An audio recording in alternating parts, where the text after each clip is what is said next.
அடுத்து கனியக்காவையும் வர வைக்கணும் நாமினேஷனுக்கு. நம்ம ஸ்கூல்ல கில்லுனாலே சும்மா இருக்காதுல்ல, திருப்பி கில்றாள் நம்ம எப்படி அப்படி விடும் சொல்றேன். பாரு பார்வதி பார்வதியில பார்வதியா பார்வதி சொல்றேன். சோத்திரையும் அடி வாங்கியாச்சு, சேத்திரையும் அடி வாங்கியாச்சு. எப்பயும் போலதான் இருக்கு. நான் வெளில போற வரைக்கும் நீ வெளில போக மாட்டல நான் வெளில போற வரைக்கும் நீ வெளில போக மாட்டல ஒருத்தருக்கு ஒரு உம்மா கொடுத்தா போதும். என்ன 2 மணி சங்க இவ்வளவு சீக்கிரம் ஊதிட்டானுங்க? உனக்கு பெர்ஃபார்மன்ஸ் வரல, அதுக்காக அடுத்தவங்களை குறை சொல்லாத. அட பாவி, என் வசனத்தை ஆல் வெல்கம் டு சாசி சசிகதா vlogs. இன்னைக்கு நம்ம என்ன பார்க்க போறோம்னா டே 8 ஓட ரோஸ்ட் அண்ட் ரிவ்யூ தான். Big boss season 9. இப்போவுமே பாத்தீங்கன்னா நம்ம ஒரு சண்டை நடக்கும், அந்த சண்டையை வந்து ப்ரோமோல காட்டும் போது பயங்கரமா காட்டுவாங்க. நம்ம எல்லாரும் போய் அந்த ப்ரோமோ என்னாச்சுன்னு போய் நைட் வைக்கிறது பாப்போம். எபிசோடுக்குள்ள போனோடனே சண்டை அந்த மாதிரி இருக்கிறது சப்புன்னு இருக்கும், என்னமோ ஸ்பைஸ் இல்ல உப்பு இல்லாத மாதிரி. ஆனா இந்த தடவை பண்ணிருக்கீங்க பாருங்கடா, நீங்க போட்ட 2 சண்டை ப்ரோமோவுமே எபிசோட்ல இல்ல. அப்ப எதுக்கு அந்த ப்ரோமோ போட்டுறீங்க?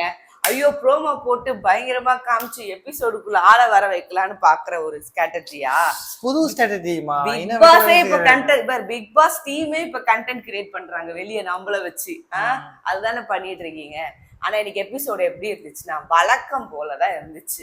இன்னைக்கு வழக்கம் போல லக்ஸரி டீமுக்கு ஒரு பவர் இருக்கு. என்ன பவரு? தூங்குறது தாங்க எங்க பவரு. அதை மட்டும் தான் பவரா நினைச்சிட்டு இருக்காங்க போல. சோ அதே மாதிரி சுபிக்ஷா, நான் தூங்கத்தை விட்டு வெளில வர மாட்டேன், விட்டு வர மாட்டேன்னு கடைசி வரைக்கும் இருந்தாங்க. கடைசியா அவங்களுக்கு தூங்குறத வந்து ரொம்ப நாளா ஒரு பவரா யூஸ் பண்ணணும்னு நினைச்சுக்கிட்டே இருந்தாங்க. இன்னைக்கு அது நடந்துச்சு அவங்களுக்கு. வழக்கம் போல பிக் பாஸ் டீம் எழுச்சிட்டாங்க, இவங்க ஏஞ்சிக்கவே இல்லை, நாங்க தூங்கினே தான் இருப்போம், தூங்குறதுலதான் எங்க பவரை காட்டுவோம்னு உட்காந்துக்கிட்டே இருந்தாங்க. இவனுங்களோ பொறுத்து பார்த்தானுங்க, என்னடா ஏஞ்சிக்க மாட்டானுங்க, டீ குடிக்கணும் போல, காலையில எனக்கு எல்லாம் கை நடுங்கிடும்டா குடிக்காம அவன் புலம்பிட்டு இருந்தான். அதையும் மீறி பார்க்க முடியலன்னு சொல்லிட்டு நம்ம அப்புறம் கனி சொன்னாங்க, நம்ம போய் எல்லாரும் கதுங்கள் ஜன்னல்ல கத்துன உடனே எல்லாரும் ஏஞ்சிருவாங்க அப்படின்னு. சரி வாங்க ட்ரை பண்ணலாம், இவங்களும் போய் ட்ரை பண்ணானுங்க. உடனே எஃப்ஜே, அக்கா எனக்கு ஒரு செம்ம ஐடியா வந்துச்சுக்கா, இந்த கொரோனா காலத்துல எல்லாரும் இப்படி தட்டுவானுங்க பத்தியா, டிங் டிங்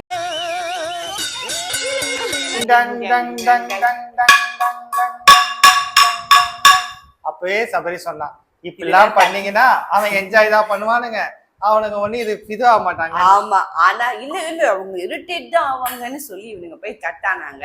இது சட்டம் கிட்டதுக்கு சுபிக்ஷா எழுந்து டான்ஸ் ஆட ஆரம்பிச்சுட்டா. அது நல்லாவே மார்னிங்கே எங்களுக்கு ஒரு என்டர்டைன்மெண்ட் கொடுக்குறீங்களா, நீங்க வாங்க வெல்கம் வெல்கம் அப்படின்னு இவங்க என்ஜாய் தான் பண்ணாங்களே தவிர இரிட்டேட் ஆகல. நீங்க என்ன வேணா பண்ணுங்கடா, இந்த ரூமை விட்டு இப்படி கூட கால் எடுத்து வச்சு மாட்டோம் நாங்க அப்படியே இருந்தானுங்க. சரி அப்படிதான் சொல்லிட்டு போயிட்டு சுபிக்ஷாவும் விஜயனாவும் போயிட்டு, என்னடா இங்க ஒரு இடம் இருக்கு, ஜகுசில தண்ணி வந்தா பார்ப்போம். தண்ணி வந்துச்சு. தண்ணி வந்த உடனே ஓகே நம்ம இங்க குளிக்கலாம், நமக்கு வந்து இங்க இது கிடைச்சிச்சு, என்டர்டைன்மெண்ட் கிடைச்சிச்சு, நம்ம வெளில போத்தாவில நாங்க குளிச்சிட்டு இருக்கும் போது அங்க இருந்து பார்த்தாங்க நம்ம அரோரா, ஹலோ சப்ஸ்கிரைபர்ஸ் நான் வரேன் அப்படின்னு சொல்லிட்டு ட்ரெஸ் மாத்திட்டு டப்புன்னு வந்து உள்ள குச்சி கண்டென்ட் கொடுக்க ஆரம்பிச்சிட்டாங்க. நம்மளோட அந்த அரோரா ஆர்மில முதல் சப்ஸ்கிரைபரே நம்மளோட திவாகர் சார் தான். அவருக்கு மட்டும் லைவ் ரிலேல ஷோ நடந்துச்சு, அவர் ரொம்ப என்ஜாய் பண்ணி இந்த வடிவேல் ஒரு இதுல பாப்பாரு தெரியுமா, அப்படிதான் பாத்துட்டு இருந்தாரு. அப்படிதான் பாத்துட்டு இருந்தா பார்த்து ஐயோ இங்க பாருங்க, நீங்க வந்து லக்ஸரி டீம் எதிர்க்கலாம், ஆனா நான் லக்ஸரி டீம் ஆதரிக்கிறேன். ஏன்னா ஆரோரா இருக்கால, அக்கா ஆரோராக்காக இருக்காங்கல்ல, அக்கா சூப்பர்ல. அதே மாதிரிதான் திவகர் சொல்லிட்டு இருந்தாரு. அப்புறம் ரொம்ப இவங்களுக்கு பிக் பாஸ் டீமுக்கு பசிச்சிச்சு போல, ரொம்ப முடியாம சமைக்க தானே கூடாது, நேற்று வச்சு அடுப்பு பத்த வைக்க கூடாது, அதான ரூலு. சரி நாங்க இத கஞ்சி ஆக்குறோம், நேத்து வச்ச சோறு இருக்கு, அதுல தண்ணி ஊத்தி கஞ்சி குடிச்சிடலாம். நாங்க அவங்க வரப்ப வந்து சாப்பிட்டுட்டோம்னு சொல்லிட்டு இவங்க எல்லாம் சாப்பிட ஆரம்பிச்சிட்டாங்க அவங்க முன்னாடி போய். இதுக்கு நடுவுல இவனுங்க வரமாட்டானுங்களேன்னு சொல்லிட்டு கனி அக்காவுக்கு இருக்க ஒரே ஆயுதம் என்ன? உப்பு. உப்பிட்டவன வரை கனி அக்கா மறக்க மாட்டாங்க. சோ கனி அக்கா என்ன பண்ணாங்க, உப்பை தூக்கி கொட்டினாங்க. ஆனா அப்ப ரம்யா ஜோ பக்கத்துல தான் இருப்பாங்க. அவங்க என்ன சொன்னாங்க, ஏன் இவ்வளவு போறீங்க, மொத்தமா கொட்டுங்க, கொஞ்சம் மட்டும் மீதி வச்சுக்கிற, அதையும் சேர்த்து கொட்டிட்டு போட்டு ஃபுல்லா போட்டு அதெல்லாம் கொட்டிட்டாங்க. அப்புறம் இது என்னன்னா போன தடவையே விஜய் சேதுபதி அவர்களே நீங்க உப்பு போட்டதெல்லாம் தப்புன்னு போன வாரம் சொல்லியிருந்தேன்னா ஐயோ அதை பண்ணக்கூடாது நீ இந்த வாரம் தோணி இருக்கோம். இதெல்லாம் நாங்க நேத்து வீடியோல கேட்டோம். சாட்டர்டே எபிசோட் எதுக்கு, சண்டே எபிசோட் எதுக்கு, இத பத்திலாம் இந்த கேட்டிருந்தீங்கன்னா இதெல்லாம் பண்ணிருக்க மாட்டாங்க. நீங்க கேட்கல. இவங்க எல்லா வாரமும் உப்பு கூட்டி விளையாடதான் போறாங்க, சாப்பாடு வீணாக தான் போகுது. இப்படி இருக்கும்போது என்ன ஆனாலும் பாத்துக்கலாம் நாமன்னு சொல்லி இவங்க எல்லாம் சாப்பிட்டுட்டு அந்த சாப்பாடை வச்சுட்டு இருக்கும்போது ஐயோ இந்த சாப்பிடறதுல எங்க பிக் லக்ஸரி டீமுக்கு பசிக்க ஆரம்பிச்சிருச்சு போல. அதுல முக்கியமா நம்ம கமருதீன் ஓடி போய் பாஞ்சு அந்த உப்பு பாத்திரத்தை எடுத்துட்டு வந்து சாப்பிட ஆரம்பிச்சிட்டாப்பல. வாயில வச்ச பிறகுதான் தெரியுது அது வயிற்ற கலக்கிடுச்சுன்னு. ஓடி போயிட்டு அப்படி பாத்ரூமுக்கு. இப்படியே போயிட்டு இருக்கும் போது இந்த ரம்யாவும் பாத்துட்டே இருந்தாங்க, ஏடா வெளியே வாங்கடா எனக்கு பசிக்குதுடா மயக்க வரா மாதிரி இருக்குடான்னு மயக்கமே போட்டுட்டாங்க. அதெல்லாம் விடுங்க, நம்ம பார்க்கலாம். ரம்யா அப்படி கூட நீ மயக்க போட்டு விழுந்தா என்ன உலா கட்டி இல்ல, நாங்க லக்ஸரி ரூமை விட்டு வரவே மாட்டோம்னு கடைசி வரைக்கும் இருந்தாங்க. சரி ஒரு இறக்கம் பார்த்து சரி நம்ம டீமா போயிட்டாலே தப்பாயிடுமே அதுக்காக வெளில வந்தானுங்க. வெளியே வந்து பாட்டு போட்டாங்க. இதுதான் இன்னைக்கு லக்ஸரி டீம் பண்ண முதல் வெற்றின்னு அவங்க நினைச்சிட்டு இருக்காங்க. அதுக்கப்புறம் பாத்தீங்கன்னா பிக் பாஸ்ல ஒரு டாஸ்க் வச்சாங்க, நடிகண்டா நீ நடிகண்டா அப்படின்னு டாஸ்க் வச்சாங்க. நம்ம வாட்டர்மெலன் உள்ள போனதுல ஒரே நடிப்பு சம்பந்தமாவே இருக்கு. ஆமா, வேற டாஸ்க்ல யோசிக்க முடியாதுங்க. நாங்க வாட்டர்மெலனே ஃபோக்கஸ் பண்ணிட்டு இருக்கோமா, அவர் இப்படி திரும்பி பார்த்தோன்னே ஐயோ நடிப்பு வச்சு ஒரு டாஸ்க் போடுவோம் அப்படின்னு. ஏன் இந்த இவ்வளோ அமுழுத்த முடியல ஒரு ஜோடி புறா சுத்திட்டு இருந்துச்சே, அதை வச்சு கண்டெக்ட் பண்ணிக்கலாம்ல. அந்த கண்டென்ட் நான் சொல்ல மறந்துட்டேன் பாரு. இவ்வளோ அம்பளி துண்டி நடக்குது, அவ்வளோ பிரச்சனை நடக்குது, அவ்வளோ ரணகலா நடக்குது. அதுலயும் ஒரு என்கிட்ட பேச மாட்டேங்கிறான். நீங்க எல்லாம் கண்ணு வச்சு கிரேஸ் அவர் எந்திட்ட போறியா? திட்டுவேன். யாரடா திட்ட மாட்டேன்? நான் வெளில போற வரைக்கும் நீ வெளில போக மாட்டல. நான் வெளில இப்படி நீ இப்படி இரு, இப்படி இரு, இப்படி இரு. நீ பேச மாட்டியா? நான் பேசுவேன். ஏன் பேச மாட்டேன்? நீதான் பேச மாட்டேன் அப்படின்னு நம்ம ஆதிரையும் என்ன கருமான்னு எதுனா FJ 2 நாளா பேசலையா. நீ பேச மாட்ட, நீ பேசணும், நீ பேச கூட இல்ல, பேச கூட இல்ல, நீ கண்டுக்கவே இல்லையா? கண்டுக்கவே இல்லையா? நீ பேசியா? நீ சரியாவே எனக்கு ஒண்ணுதான் புரியல. இது வரைக்கும் நம்ம பார்த்த சீசன் எல்லாம் ஒரு லவ் கண்டென்ட் வரும் எப்போ? எனக்கு என்ன 2 வாரம் 3 வாரத்துக்கு அப்புறம் வரும். எனக்கு என்ன டவுட்னா இவங்க எல்லாம் வெளியிலேயே பேசி இவங்களுக்கு எல்லாம் தெரியுமா இல்ல உள்ள வந்துதான் பழக்கமான்னு எனக்கு தெரியல. பார்க்கும் போது என்னமோ உள்ள வந்துதான் பழக்கம்ன்ற மாதிரி பேசிக்கிறானுங்க. ஆனா போன எபிசோட் இதுக்கு முன்னாடி எபிசோட்லாம் ஒரு 2 வாரம் 3 வாரத்துக்கு அப்புறம் தான் இந்த அளவுக்கு கொஞ்சுறதும் கொலாவுறதும் இருக்கும். இது எப்படி 2வது நாளே பண்ண ஆரம்பிச்சிட்டீங்க? முதல் நாளே 2வது நாளுக்கு புரியுங்க. முதல் நாள்ல இருந்தே நீதான் என் ஆளு, ஐயோ நீதான் என் உயிருன்ற மாதிரி அப்படி என்ன இப்படி என்ன பண்றானுங்களே. இவனுங்களே வீட்டுல அவன் ஸ்கிரிப்ட் எழுதிங்க வந்துட்டானுங்க போல. இதுதான் விஜய் சேதுபதி சார் சொன்னாரு, இங்க ஒரு ஸ்கிரிப்ட் இருக்கு, நீங்க உங்க ஸ்கிரிப்டே திணிக்காதீங்க அப்படின்னு. இப்பதான் புரியுது எனக்கு. ஆனா எல்லாரும் அததான் பண்ணிட்டு இருக்காங்க போல, ரொம்ப வர்ஸ்டா பண்ணிட்டு இருக்காங்க. சரி வா நம்ம அந்த கதைக்கு போவோம். சரி நடிகண்டா டாஸ்க் வந்துருச்சு. நடிகண்டா டாஸ்க்ல எனக்கு என்ன பண்ணிட்டானுங்க, நடிகண்டா டாஸ்க் எதுக்கு வச்சாங்கன்னா ஒரு ஸ்வாப் நடக்கணும். இந்த ஸ்வாப் லக்ஸரி டீம் ஜெயிச்சிட்டாங்கன்னா ஸ்வாப் நடக்காது. லக்ஸரி டீம் தோத்துருச்சுன்னா பிக் பாஸ் டீம்ல இருந்து ஸ்வாப் ஆகி போவாங்க. இங்க இருந்து 2 பேரும் பிக் பாஸ் டீம்ல இருந்து 3 பேரும் ஸ்வாப் ஆகணும்ட்டாங்க. ஏன்னா எப்ப பார்த்தா லக்ஸரி டீம்ல 7 பேர் இருக்கணும்னு சொன்னாங்கல்ல, அதுக்காக பண்ணாங்க. சரி நடிகண்டான்னே நாங்களாம் பயந்துட்டோம். திருப்பியும் நம்ம வாட்டர்மெலன் ஸ்டார் தான் இவங்க இறக்குவாங்கன்னு பார்த்தா அவர் அமிச்சா நம்ம எல்லாம் ஊத்தின்னு தான் போகணும்ட்டு உஷாராயி நம்ம சபரி விக்ரம் பிரவீன் போனாங்க. பிரவீன் போய் நடிச்சாங்க. சபரி விக்ரம்லாம் நல்லா தாங்க நடிச்சாங்க. பிரவீன் வந்து ரொம்ப ஆசையா நான் நடிக்கணும்னு வரும்போது அங்க ஒரு பஞ்சாயத்து நடக்குது. வேற யாரு பஞ்சாயத்து பண்றது? பஞ்சாயத்துன்னே நம்ம பார்வதி அக்கா இல்லாம பார்வதி அக்கா இருந்தா திவாகர் பக்கத்துல இருப்பாரு. திவாகர் இல்லாம வந்து ஜட்ஜஸ் பண்ணின்னு இருக்கிறாங்க. பக்கத்துல உட்காந்து நல்லா இருக்குல்ல, நல்லா பண்றீங்க அப்படின்னு இவங்க பக்கத்துல உட்காந்து நோட்டு சொல்ல அது FJ காதுல விழுந்து அவங்க 2 பேருக்குள்ள ஒரு சின்ன ஒரு கிளாஷ் நடக்க, உட்காராதீங்கயா போய் அங்க போய் உட்காருங்க யாரு FJ. நாங்க ஏன்டா போனோம், நாங்க இங்க தான் உட்காரலாம், நீ வேணா போடா, நீ வேணா போய் உட்காரலாம்னு இந்த சண்டை நடக்க. இது பிரவீன் வந்து எங்க நான் நடிக்கிறேங்கன்னு அவரும் மனப்பா எவ்வளவு நேரமா அந்த டைலாக மனப்பாடம் பண்ணிட்டு இப்படி இருக்க இவங்க சண்டையை நிறுத்துற மாதிரி இல்ல. சரி அதுக்கப்புறம் ஒரு வழியா சண்டையை நிறுத்தி பிரவீன் பேச ஆரம்பிச்சா முதல் லைனுக்கு அப்புறம் அவருக்கு மறந்தே போச்சுங்க ஒரு டைலாக். ஆக்சுவலி அவர் நல்லாதான் ஸ்டார்ட் பண்ணாரு. இந்த இதுல வந்து இதுவால சரி இது உடனே அப்பயே சொன்னாரு எல்லாம் முடிஞ்சிச்சு. முடிஞ்ச உடனே அப்புறம் சொன்னாரு இந்த மாதிரி ஒரு நடிக்கிற வாய்ப்பு வரும் போது என் டேலண்ட காட்டுற போது அது வந்து தடை செய்யாதீங்க அப்படின்னு சொன்னதுக்கு டேய் உனக்கெல்லாம் நடிக்க தெரியலடா. ஆமா நீ நடிக்காம இங்க வந்துட்ட. நீ நடிக்காம சரியா நடிக்காம என்கிட்ட வந்து நானா பிரச்சனை பண்ணி நடிக்க சொன்னேன்னு வர அப்படின்னு திவாகர் பெர்ஃபார்மன்ஸ் ஒழுங்கா பண்ணும்போது அடுத்தவங்களை பழிப்படாத. நீ ஒழுங்கா பெர்ஃபார்ம் பண்ணாம அடுத்தவங்களை பழிப்படாத. உனக்கு பெர்ஃபார்மன்ஸ் வரல அதுக்காக அடுத்தவங்களை திவாகர் சொல்லிட்டாரு. அப்புறம் அது ஒரு பிரச்சனையாச்சு. இந்த பிக் பாஸ் வீட்ல தான் ஒரு குண்டூசி உண்டா கூட சண்டை போடுவாங்களே, ஏன் குண்டூசி நீ தள்ளி விட்டல, எவ்வளவு பெரிய இது அநியாயம் பண்ண தெரியுமா அப்படின்னு சண்டை போடுவாங்க. அப்படி நடந்துச்சு. இதுக்கப்புறம் ஸ்வாப் ஆகி முடிஞ்சிச்சா? ஸ்வாப் ஆகி முடிஞ்சோடனே யார் ஸ்வாப் ஆனோன்னு சொல்லிட்டாங்க. ஸ்வாப் ஆனோடனே நாமினேஷன் டாஸ்க்கு கூப்பிட்டாங்க. நாமினேஷன் டாஸ்க்கு கூப்பிடுறதுக்கு முன்னாடி தான் நம்மளுக்கு பிக் பாஸ் லக்ஸுரி டீம்ல ஒரு பவர் இருக்குது. என்ன பவர்? யாருக்கு வந்து நாமினேஷன்ல ஃப்ரீ பாஸ் கொடுக்கணும் அப்படின்னு. இங்க ஸ்வாப் ஆனது யாருன்னு சொல்லலையே. ஸ்வாப் ஆனது யாருன்னா நம்ம பார்வதி அக்கா, வாட்டர் மெலானு, அதுக்கப்புறம் ஆதிரை 3 பேரும் ஸ்வாப் ஆனாங்க. அங்க இருந்து அரோராவும் கமருதீனும் வந்துட்டாங்க. இப்ப அரோராவுக்கு புதுசா கமருதீன் ஒரு கம்பெனி கொடுத்துட்டு இருக்கா போல. அது ரொம்ப நாளா கம்பெனி கொடுக்குற அப்படி இப்ப கிடையாது.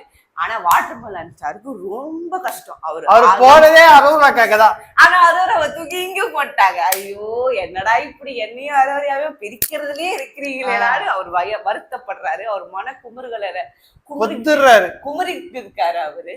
அதுக்கப்புறம் பாத்தீங்கன்னா இப்ப இந்த இது நடந்துச்சு, நாமினேஷன் ஃப்ரீ பாஸ் வந்து யாருக்கு கொடுக்கணும்னு. இந்த பார்வதி வாட்டர் மெலானும் ஒரு தாட்டை போட்டுட்டு தான் வந்தாங்க. போறோம் அந்த பாஸை வாங்குறோம், நம்ம 2 பேரும் இந்த வீக்கு சேவ் ஆகுறோம் அப்படின்னு நினைச்சாங்க.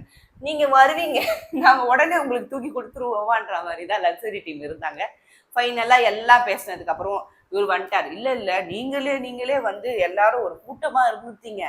இப்ப நீங்க ஓட்டிங் செஷன் போயிட்டீங்கன்னா உங்களுக்கே ஓட்டு போட்டுப்பீங்க, நீங்களே ஃபேவரிசம் பண்ணிப்பீங்க. அப்படி இருக்கும்போது நீங்க எங்களுக்கு எல்லாம் ஓட்டு போட மாட்டீங்க. நீங்க பண்ற ஓட்டிங்கே எனக்கு ப்ராசஸே எனக்கு பிடிக்கல, எனக்கு வேணாவே வேணாம் அப்படின்ட்டாரு. இப்படி பேசிட்டே இருக்கும் போது பாத்தீங்கன்னா டக்குனு ரம்யா கிட்ட ஒரு அப்படின்னு ரம்யா இத வந்து பார்வதி சாரி திவாகர் சார் இத வேற யார்கிட்ட சொல்லலாம். ரம்யா கிட்ட போய் ஏய் நீ உங்க சும்மா இருப்பாளா பொறுத்து பார்த்தாங்க. பேசி கன்வென்ஸ் ஆகுங்க பாக்கலான்னு ரொம்ப கடுப்பாய் அவளும் எஞ்சி கத்த ஆரம்பிச்சிட்டா. மைக்கத்தெல்லாம் சொல்லாத உட்காரு அப்படின்னு சொல்லிட்டு அவளும் காலையில இருந்து டயர்டா எல்லாம் பொருள்படுத்தாம உட்காந்து ஏற ஆரம்பிச்சிட்டா அவர் மேல. ஒரு வழியா இவனுங்க எல்லாம் அமுத்தி புடிச்சு உட்கார வச்சு டேய் இந்த பாசுக்கு ஒரு வழிய சொல்லுங்கடா அப்படின்னு சொல்ல ஒரு நாக்கு கொடுத்துட்டாங்க. அதுக்கு முன்னாடியே வினோத்துக்கு ஒரு பாஸ் கொடுத்துட்டாங்க. அதுக்கப்புறம் ஆதிராய்க்கும் வாட்டர் மெலானுக்கு ஒரு ஓட்டு 2 ஓட்டுது. நீங்க 2 பேரும் பேசி ஒரு முடிவுக்கு வாங்கன்னோடனே நம்ம ஆதிரி அங்கிருந்து போய் வாட்டர் மெலான் காதல உங்களுக்கு நிறைய ஃபேன்ஸ் இருக்காங்க, நீங்க எப்படி போனாலும் ஜெயிச்சு உள்ள வந்துருவீங்க. ஆனா எனக்கு அப்படி இல்ல, நீங்க நீங்க விட்டு கொடுக்குறதுன்னா விட்டு கொடுங்கண்ணா, இல்லைன்னா விடுங்கண்ணான்னு அப்படியே வந்து உட்காந்துட்டா. வாட்டர் மெலானும் யோசிச்சு அப்படி சரி நான் விட்டு கொடுக்குறேன் அப்படின்ட்டாரு. போன தடவை ஒரு டைலாக் சொன்னீங்களே ஞாபகம் இருக்குதா? நீங்களே பேசி நீங்களே பண்ணி உங்க ஃபேவரட் ஆளுக்கு மட்டும் விட்டு கொடுத்துருவீங்க, எங்களெல்லாம் கண்டுக்க மாட்டீங்கன்னு. அப்ப நீங்க இப்ப என்ன பண்ணீங்க? அவ்வளவு ஃபைட்டர்னா ஃபைட் பண்ண வேண்டியதானே. இது என்ன சொன்னு தெரியாம பார்வதி நம்ம ஜெயிச்சிட்டோம் அண்ணே சூப்பர்னே வாணா இதானே ஸ்கோர் இப்படிதானே இருக்கணும். நம்மளுக்கு எல்லாம் யாரோட பாசம் வேணான்னு நாமளே போய் நின்று ஜெயிச்சுட்டு வருவோம். ஐயோ இந்த தற்பெருமையை பேசுறதுக்கு வாட்டர் மெலன் ஸ்டாருக்கும் பார்வதிக்கும் முழு நேரமும் பிக் பாஸ் டீம்ல அது மட்டும் தான் வேலையா வச்சிருக்காங்க. சண்டை போடுறது தற்பெருமை பேசுறது. சரிவா நாமினேஷன் பக்கம் போவோம். நாமினேஷன் பக்கம் போனீங்கன்னா இந்த தடவை நாமினேஷன்ல குத்துன்னு குத்துனது நம்ம பார்வதி அக்காவை தான் அதிக பேர் குத்துனாங்க. பாடி லாங்குவேஜ் எல்லாருமே அப்ப இருக்கத்தே 18 பேர் தான். அந்த 18ல 16 பேர் 2 பேர் திவாகரும் பார்வதியும் கலை இந்த 3 பேர் விட்டாங்க. யாரோ ஒருத்தவங்க மிஸ் பண்ணிட்டாங்க. என்னப்பா அதையும் மிஸ் பண்ணிட்டீங்க, சேர்த்து குத்தி இருந்தா எவ்வளவு ஒரு யூனிஃபார்மிட்டியா இருக்கீங்கன்னு காமிச்சிருக்கலாம். அதுக்கப்புறம் நம்ம Kamarudeen, water melon star, Aurora, Apsara, கேமி, அதுக்கப்புறம் வேற யாரா சபரி எல்லாருமே இந்த வாட்டி நாமினேஷன்ல இருக்காங்க. இந்த வாட்டி பாத்தீங்கன்னா நம்ம வியானாவோட நாமினேஷன் பாத்தீங்களா? போன வாரமும் இந்த வாரமும் அரோராக்காவே டார்கெட் பண்றாங்க. ஏன் தெரியுமா? ஏன்னா இவங்க கண்டென்ட்க்கு அவங்க காம்படிஷன் இருக்காங்கல்ல. ஆமா என்னதான் வியானா பெர்ஃபார்ம் பண்ணாலும் எல்லாரும் அரோரா சொல்றாங்க. அது வியானாவும் இங்க வந்துட்டு பண்ணாலும் வியானாவை யாரும் கண்டுக்க மாட்டாங்க. அதனால வியானாக்கு ஒரு காண்டு. எப்படி இருந்தாலும் அரோராவை வெளியே அமிச்சிட்டு இனிமே நான் தான்டா பிக் பாஸ்ல அப்படின்னு முடிவு பண்ணணும்னு நினைச்சிட்டாங்க போல. ஆனா நான் சொல்றேன் பாருங்க, அடுத்த வாரம் என்ன நடந்தாலும் வியனா டார்கெட் நம்ம அரோராக்கா தான். அரோரா டார்கெட் பண்றது தெரியாமையே டார்கெட் பண்ணிட்டு இருக்காங்க. ஆக்சுவலா என்னைக்கு தெரிய வருதோ அன்னைக்கு ஒரு பெரிய பாஞ்சு. அதுக்கப்புறம் நம்ம ஆதிரையை கூப்பிட்டு பிக் பாஸ் கேட்டாரு, நம்ம ஆதிரை மாஸ்க் இப்ப போட்ட மாஸ்க் எது குத்தன்னு தெரிஞ்சிச்சா அப்படின்னு. ஆதிரை திருப்பி எனக்கு இப்பவும் புரியல, நீங்க எதுக்கு என்ன மாஸ்க் போட வச்சுக்கோன்னு நான் பிக் பாஸ் சொல்லிட்டேன். அப்படி நீ என்ன எதிர்க்கிறதும் இந்த டீம் இந்த கேம் எதிர்க்கிறதும் ஒண்ணுதான். என்ன எதிர்க்கிறது ஹோஸ்ட் எதிர்க்கிறதுல இந்த கேம் எதிர்க்கிறது மாதிரிதான். அதை விட்டுட்டு நீ வந்து வேற எங்கேயோ கான்சென்ட்ரேட் அதை விட்டுட்டு கேம்ல ஃபோக்கஸ் பண்ணு. கேம்ல ஃபோக்கஸ் பண்ணினா நீ உருப்பிடுவ அப்படின்னு சொல்லி வேற எங்கமா ஃபோக்கஸ் பண்றாங்க? என்னங்க நம்ம ஆதிரை எஃப்ஜே ஓட ஃபோக்கஸ் பண்றாங்கல. ஓ தன்னனா தினனா அததான் பிக் பாஸ்லயே சொல்லிட்டா. அப்படி சரி உன்னை நான் விடுறேன், உழைச்சு போ, மாஸ்க் எல்லாம் கழட்டி வச்சுட்டு போ அப்படின்னு சொல்லிட்டாரு. அதுக்கப்புறம் பிரவீனை கூப்பிட்டாங்க. பிரவீனையும் சொல்லிட்டாரு, நீங்க பிரவீன் சூப்பர் பிரவீன், நான் சொன்ன ஒரு வார்த்தைக்காக நீங்க இவ்வளவு நாள் குளிக்காம கொள்ளாம கூட அந்த ட்ரெஸ்ஸை போட்டுனே இருக்கீங்க பாத்தீங்கன்னா, உங்களை நான் பாராட்டுறேன், வெரி குட், வெளியே போங்க அப்படின்ட்டாரு. பிரவீனுக்கு ரொம்ப எமோஷனல் ஆயிடுச்சு. என்னை யாருமே இந்த அளவுக்கு பாராட்டினது இல்லை சார், அது உங்க வாயில இருந்து வந்தது, நான் ரொம்ப பெருமைப்படுறேன் அப்படின்ட்டு அவர் வெளியே போயிட்டாரு. ஆனா இந்த ஒட்டுமொத்த நாமினேஷன்லயே முக்காவாசி என்ன சொல்லி நாமினேட் பண்ணியிருப்பாங்கன்னு நம்மளுக்கே தெரியும். கண்டென்ட்டுக்காக நாமினேட் பண்றாங்க, கேமராக்காக நாமினேட் பண்றாங்க, ஒருத்தரே இன்னொருத்தவங்களுக்கு சப்போர்ட் பண்றாங்க. அரோராக்காக்கு என்ன நாமினேட் பண்றாங்க, துஷாரையும் கமருதீனை தவிர வேற யார் கூடயும் பேச மாட்டாங்க. சபரிக்கு என்னன்னா சேஃபா பிளே பண்றா, அப்படி அவரோட நல்ல சைடை மட்டும் காட்டுற, அப்படி கெட்ட சைடை காட்ட மாட்டா. அப்படி கேமிக்கு என்ன வயலன்ஸ் பண்ணிட்டாங்கோ, கேம்ல வயலன்ஸ் பண்ணிட்டாங்கோ அப்படின்னு அப்சரா வெளியவே வர மாட்டாங்க, அவங்க உள்ளேயே இருக்காங்க, அவங்க பேசவே மாட்டாங்க. அப்சரா நீங்க நல்லா வரலாம், பேசினா ஃபுல்லா கருத்தா பேசுது. ஆமா சூப்பரா லைவ்ல சில விஷயம் எல்லாம் பேசினாங்க, ரொம்ப கரெக்டா இருந்துச்சு. ஆனா பேசதான் மாட்டாமா. நீ புரியுதுமா, நீ லைவ்ல பேசறதெல்லாம் காட்ட மாட்டாங்கம்மா, கொஞ்சம் நல்லா பேசினாதாமா காட்டுவாங்க. நீ எனக்கு புரியுதுமா, இதுங்க மச்சில வந்து உன் வாய்ஸ வெளியெடுத்து பேசுறது கஷ்டம்தான். ஆனா நீ பேசியே ஆகணுமா, நீ பொழைக்கணும்னா நீ பேசியே ஆகணும், இல்லைன்னா இந்த வாரம் உன்னை தூக்கி விட்டுருவானுங்க, பாத்துக்கோ அப்படி. இதைத்தான் போன வாட்டி என்னென்ன பண்ணாங்களோ அதை தான் இந்த வாட்டி இருந்துச்சு. நாமினேஷன் என்ன முடிஞ்சுன்னா, நாமினேஷன் பத்தி டிஸ்கஸ் பண்ணலாமா பிக் பாஸ்ல, பண்ணவே கூடாதுன்னு சொல்லுவாங்க. ஆனா நம்ம வாட்டர் மெலன் ஸ்டாரும் நம்ம பார்வதியும் என்ன பண்ணுவாங்கன்னா, நாமினேஷன் பத்தி தான் 3/4 மணி நேரம் 2 மணி நேரம் உட்காந்து டிஸ்கஸ் பண்ணிக்கினே இருப்பாங்க. எவ்வளவு டீசன்சி. ஆமா நாமே நீங்க பேசிட்டு இருக்காத பாரு, 2 பேருக்கு ஒரே கேரக்டர் இருந்தா அப்படிதான் சில நேரத்துல முட்டுது. கனியக்காவையும் வர வைக்கணும் நாமினேஷன். கரெக்டா கேமரா எங்க இருக்குன்னு பார்த்து அது கீழே உட்கார்ந்து ஜம்முன்னு உட்கார்ந்துகிட்டு டிஸ்கஸ் பண்ணுவாங்க. டேய் நாமினேஷன்ல நம்ம எதிர்பார்த்த எல்லா ஆளும் வந்தாச்சு. ஐ அம் ஹாப்பி. இதுல வாட்டர் மெலன் ஸ்டார் அண்ணன் தான்டா எல்லா முகத்தையும் கிழிச்சேன்றாரு. நாமினேஷனுக்கு கொண்டு வந்தேன், அண்ணன் தான்டா பண்ண. ஏங்க அண்ணன் பண்ணா அப்ப நான் என்னங்க பண்ணேன் அப்படின்னு நம்ம பார்வதிக்க கொந்தளிக்க ஆரம்பிச்சிட்டாங்க. நீ பண்ணதே சொல்லின்னு இருப்ப, அப்ப நான் பண்ணதெல்லாம் எப்படியா சொல்றது, நான் பண்றதையும் கொஞ்சம் சொல்ல விடியா அப்படின்னு போயிட்டு இருக்கும்போது பார்வதிக்கு ஒரு காண்டு. எல்லாரும் வந்துட்டாங்க, இந்த கனி மட்டும் வரல பாரு. அடுத்த தடவை நம்ம கனியை வர வைக்கிறோம் நாமினேஷனுக்கு. யார் கூட சேர்ந்து?